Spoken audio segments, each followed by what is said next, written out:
So there's been a big development in Israeli politics. Israel has elections that will be later this year. And in the effort to unseat Benjamin Netanyahu, two of his most prominent opponents, Naftali Bennett, the former prime minister, and Yair Lapid, the foreign minister, have teamed up together. You remember, they were in a short-lived kind of 1 year long government together as a kind of unity government, and they've joined up together in the election.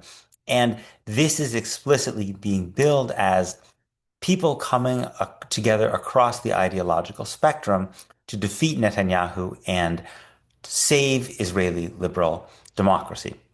So both Bennett and Lapid have cited what happened in Hungary, where the opposition forces kind of united in a broad tent to defeat Viktor Orban, as a kind of model for defeating Netanyahu and therefore kind of saving Israeli democracy through a coalition of the left and the right. Yair Lapid is conventionally described as a kind of figure of the center left, Bennett is a figure of the center right, but Lapid described Bennett as, quote, a man of the right, but a man of the liberal, decent, law-abiding right.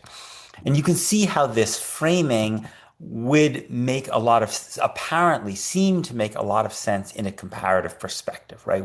There's been this discourse for many years now about figures like Trump and Orban and Modi and Bolsonaro and Marine Le Pen in France, and all of these as kind of representing this illiberal ethno-nationalist force around the world. And the question has been, how do people who believe in liberal democracy come together across their different ideological divides, but consolidate the support of people who believe in the principle of liberal democracy? And so this appears to be that same dynamic happening in Israel. And I suspect there will be a lot of coverage in the American press that looks at it in this way. It's fundamentally wrong. It fundamentally misunderstands what Israeli politics and the nature of the Israeli state.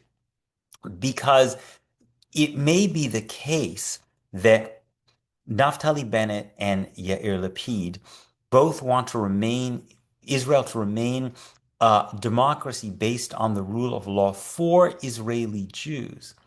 And that there is a significant contrast with Netanyahu, who in his kind of Trump-like way basically wants to weaken the checks on the power of the prime minister in Israel, and in a way that would essentially allow him to override the rights of Israeli Jews and of institutions that protect the rights of Israeli Jews, like the Israeli Supreme Court.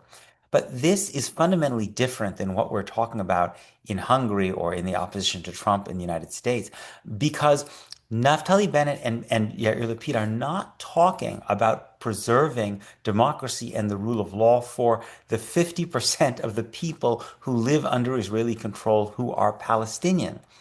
Not at all, right? To understand Israeli politics, one has to always start with the recognition that there are about 7 million Jews and about 7 million Palestinians between the Jordan and the Mediterranean.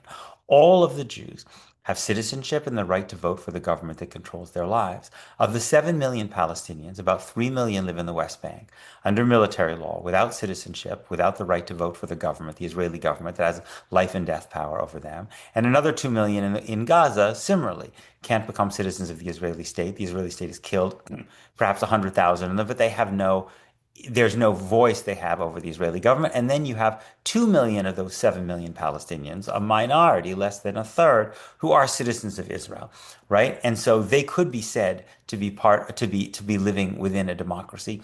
But even they are not fully equal members of Israel's political system. And if when anyone had any doubt about how deep the consensus is in Israel, that even the minority of Palestinians under Israeli control who hold citizenship, that they are not equal citizens, we only need to look to what Bennett and Lapid just said this week in coming together. Bennett said, we, Yair Lapid and Naftali Bennett, will create an Israeli government which includes only Zionist parties. What does that mean? That is a way of saying we will not allow any of the parties that are get their votes primarily from Palestinian citizens of Israel, we will not allow them into our government coalition because they are not Zionist, right? This Zionist line is basically a code for Palestinian, right? Because actually some of the ultra-Orthodox parties are not technically necessarily Zionist either, but they don't have a problem with having them in the government. The idea is that basically it has to be a government of Jews. And so even the minority of Palestinians who do have citizenship and the right to vote in Israel, even they cannot be part of this government, right? Which is supposedly a government which is designed to protect Israeli democracy, right? But the entire discourse you see here of what democracy means is saturated with the underlying assumption that one is talking about democracy for Jews. It's never even considered, right, that you might actually be talking about democracy for all people. After all, Naftali Bennett, one of the two figures who's supposedly coming together to defend Israeli democracy, is the former head of the Yesha Council, the former head of the settler movement in the West Bank. And Bennett also said that this new government would not concede 1 centimeter of land in the West Bank. So the idea of talking about this as if it's the same as what happened in Hungary, or the same as a Democratic Party effort to defeat Donald Trump, or an effort to overturn the Hindu nationalism in India, is completely misguided, right?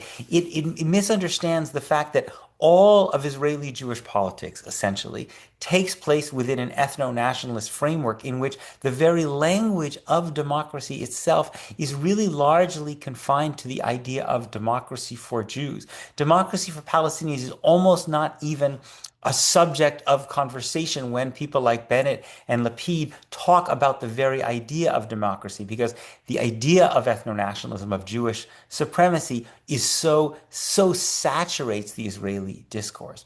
To understand Israeli politics, it really makes much more sense to think not about Israel as being similar to the US or Hungary, but to think about Israeli politics as being a bit like politics in the Jim Crow South, in which you could have fierce personal divisions between different political factions, and even different divisions about how they might govern as it related to white Southerners, right?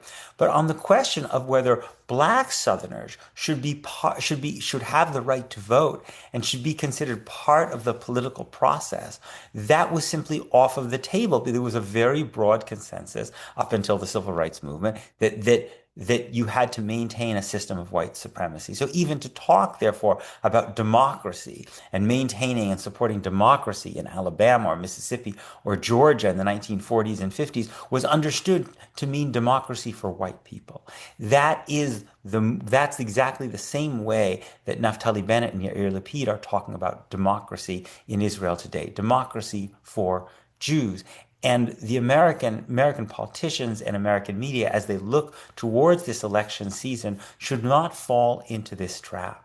The differences between Naftali Bennett and Yair Lapid and Benjamin Netanyahu on certain issues, again, as it has to do with the relationship between religion and state for Jews in Israel, the role of the judiciary for Jews in Israel, because the Supreme Court in Israel overwhelmingly does not protect Palestinians, as many studies have shown.